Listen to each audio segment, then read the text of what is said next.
हे अम्बानकर स्वर्गस्थ पिता तुमर पवित्र चरण तली प्रभु आमे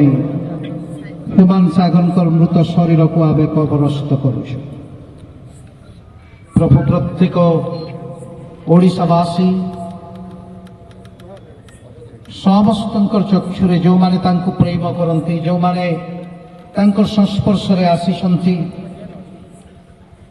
प्रभु समस्तंकर चक्षुरे अश्रु अछि समस्तंकर हृदय कांदी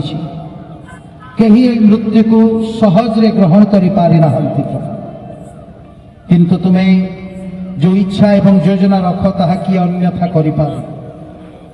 किंतु ख्रिस्टियान निमंते भरोसा ଏହା अटे तुम्हें निजे कहिछ मु अर्थात जीशु पुनरुत्थान और जीवन अटंती जे कहीं तांको ठारे विश्वास करे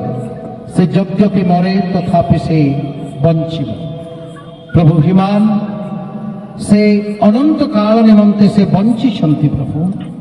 आमे केवल तांकर शरीर को इस स्थान रे आमे समाधिस्थ करूछु। हे स्वर्गस्थ पिता इस समय रे प्रभु से कम समय आम्बानकर मध्य जीवित रहिले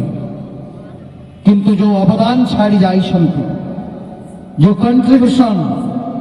म्यूजिक और सिंगिंग जगत को से दे जाइछंती ओडिशा रे आगरु केही देई नथिले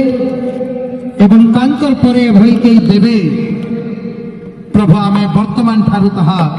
अकलन करि न पा आ एई जीवन